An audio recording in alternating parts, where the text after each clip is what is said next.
Okay. Here's another problem for us. We're going to divide $40.89 by 47. So that's saying if we have $40.89 and we're going to divide it over 47 people, we're not going to get much money out of that, are we? If I'm going to do that, how much do you think you would get out of that? Would you even get $1 out of that, Rebecca? No, you'd probably get it in cents because you keep going to 40 and then the decimal's right there, so you only get cents. Okay, so we're probably not going to get even a whole dollar. It's going to be less than 1. Raylan? Maybe 40 cents. Well, let's find out. It might be more than that. Now, the book is telling us that we can estimate that 4,000 hundredths divided by 50 would be 80 hundredths or 80 cents. 4,000 divided by 50 is 80, right? If you take out that decimal, that's like 4,089. We're estimating 4,000 divided by 50 is about 80. So that's a rough estimate of what we think it's going to be, 80 cents. That's not the answer. That's what we think it's going to be close to. Yes or no? What? Come up and show me what you're going to do. Or were you not quite ready?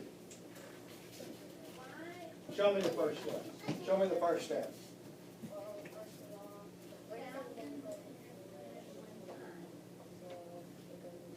Okay. Well, then you need to write something up there, don't you? Okay. So we're going to divide. 47 does not go into 4, so it's a 0. Then what? Just ignore it. Ignore the decimal. What are you going to do? You divided. What's the next step? Multiply. What do you multiply?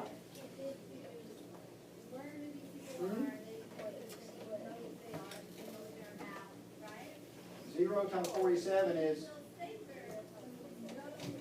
right. So you put your 0 above the 4, so you put this 0 down below the 4. Keep it all in line.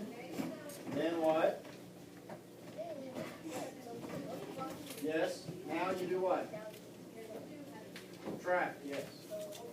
Wait. You got to subtract first. Subtract this. Yes. Yes. 4. Now you're going to what? Bring down your 0. Now, somebody want to come to the next step? Matthew, I'll do the next one. The next step. What am I dividing 47 into now? Yes, 40. How many times will 47 go into 40?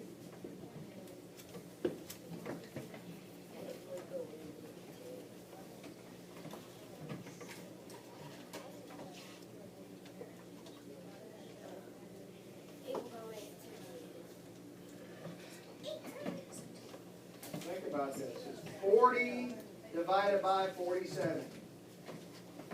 Can I divide the smaller number by the bigger number? It won't go, will it? So then what's the answer to that division problem? 40? No, 47. No. If it won't go, then it's 40. No, if it won't go at all, that's how many?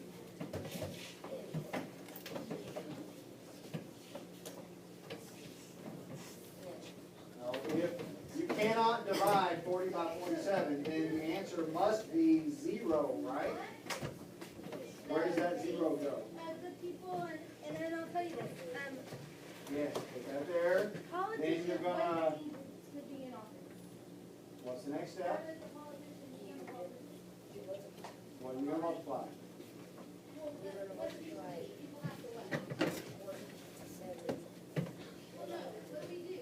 Times 0.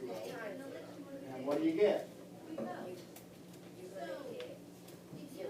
0. Put your 0 where it goes. Doesn't go there. There you go. Now what? Subtract.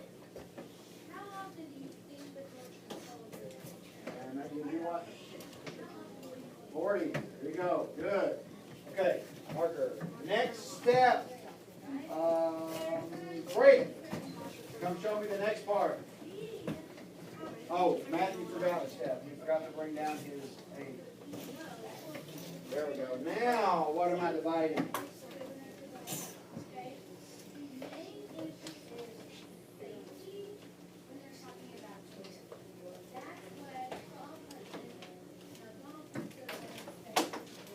How many times do you think it can go into 408?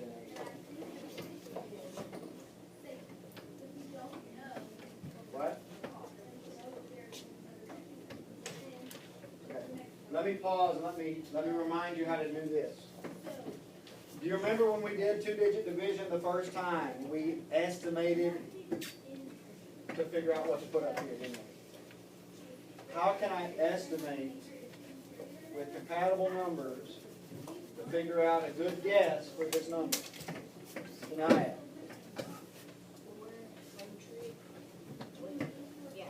400 and what for this? What's close to 47? 50. Okay, so how many times will 50 go into 400?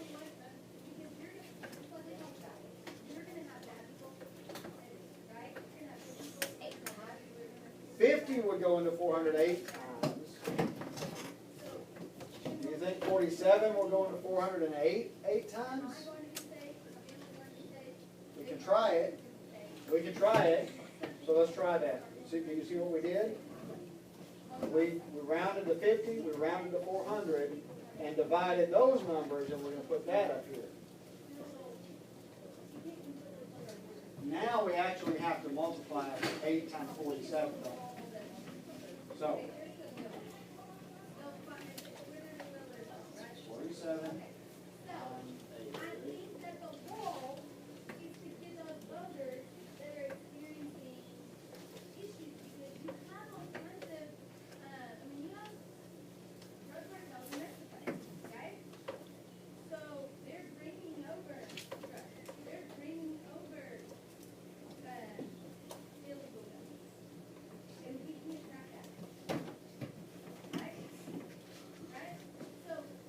Good. All right. Now, write that where it belongs.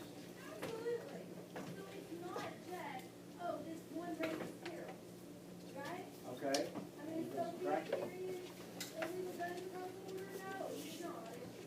Okay, so you have to consider the situation, not what the what's right? What's our situation? We don't have one. We're multiple. Okay, so what I want you to do, take imagine, not right imaginary. Okay, good. And then the next step, the last step in the process, what do you have to do? The next thing, you gotta bring down the next digit, right? Not down there. Not way down there. There we go. Okay. Does that look right? Yes. You did a good job. All right, very good. All right, now we gotta divide 329 by 47. Cameron, come do it for us.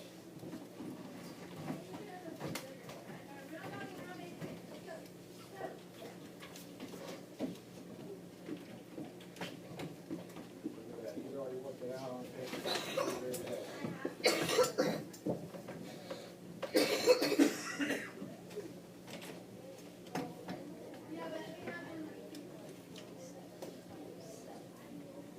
You multiply 47 times 7. Well, now the nice thing about this is that because we know that 8 times 47 was 376, we can figure out that 7 is probably the next number because this is a little bit less than 376. So that's okay. That's a good way to find your next quotient, next part of your quotient. So put your 7 up there.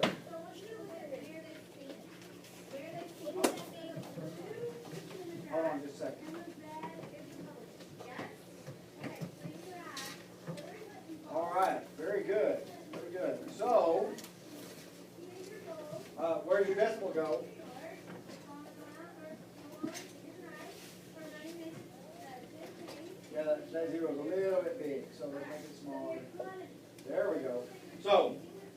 47 cents is how much each person gets if we divided $40.89 47 ways. That's a small division of $40, isn't it? Yes, ma'am. Wait, if 8 is 400, if you did 7, how would you do it? Oh, but he didn't estimate though. He didn't estimate that one.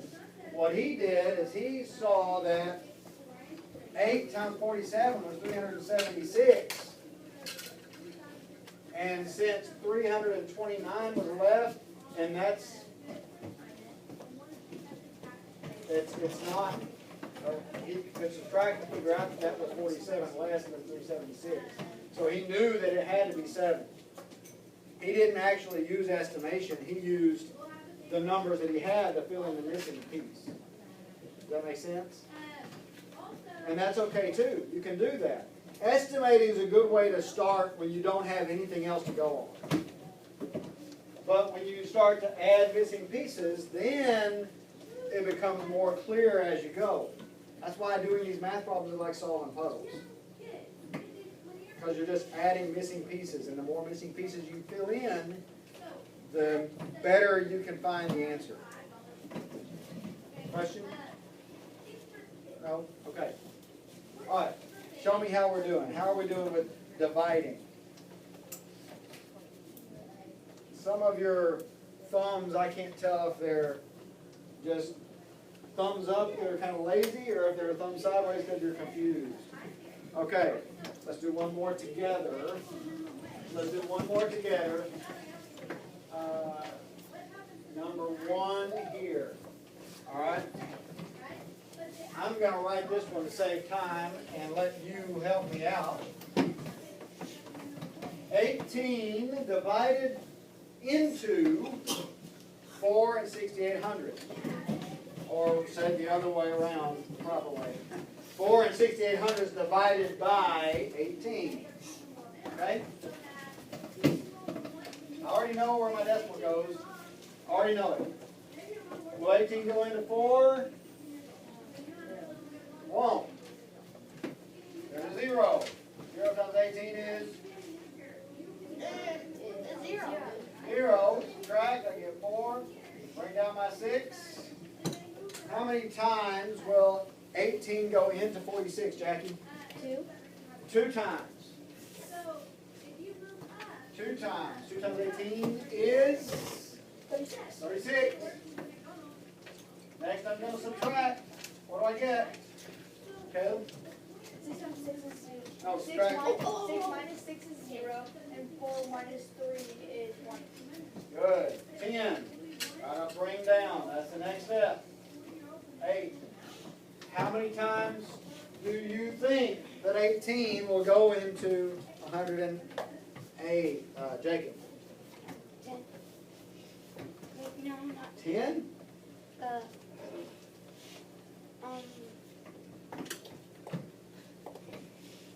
18 times 10 would be 180, right? Yeah. So not 10. 5. 5. Because 18's pretty close to 20 and 108's pretty close to 100. And 5 goes into 100 5 times, so we can guess 5. What's 5 times 18, Matthew?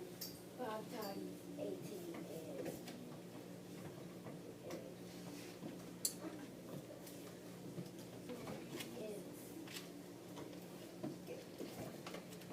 What is it, Valerie?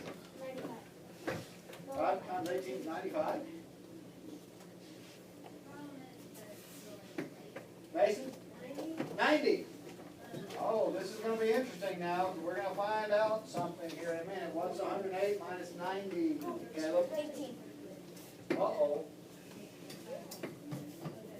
Well, if it'll go another 18 times, then what does this mean up here? Braylon? I don't have anything else to bring down. Well, what does that mean I did wrong up here? That means that you didn't put in enough. It means that my quotient wasn't big enough. Because there's still 18 left. It should have been 6. So we should have made 6. Exactly 108. That's right. So That's an example of using the estimate to make a guess, and then when I go through the multiplication process and subtraction, I find out that, oh, I didn't guess big enough, so I need to go to the next number. Let's scratch that, change that to a 6. What's 6 times 18? Will? 108. 108. And if I subtract that, I get 0. So 0 and 26 hundredths. Does that make a little more sense? Good? Some of us? Yes? Okay. Work in your journals. 2, 3, and 4. 2, 3, and 4. We're going to check your work in a minute. Now, before you begin, I want you to see something. All of this stuff here goes in your journals, okay? As much as you get done. By the end of tomorrow, I need the odd numbers on the homework and practice on notebook paper to turn in. The odd numbers is only 10 problems. It's 1, 3, 5, 7, 9, 11, 13, 15, and 17. All the odd number problems need to be turned in on notebook paper by the end of class tomorrow. Today, practice on the other things, and if you get through them all, then go ahead and start on the yellow pages, the 2-digit divisors, homework and practice. Questions on what is expected. That will be a formative assessment, so I know where we are. Remember, we're trying to test on Friday over multiplying and dividing decimals. No, I'm saying by the end of class tomorrow. So that means that you have 25 minutes left in class today, and you have all of class tomorrow. Okay? That's what you're going to turn in tomorrow. But go back to number 2 on the first part. Don't forget. The director's here and I'm here. We can both help you if you need help.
where you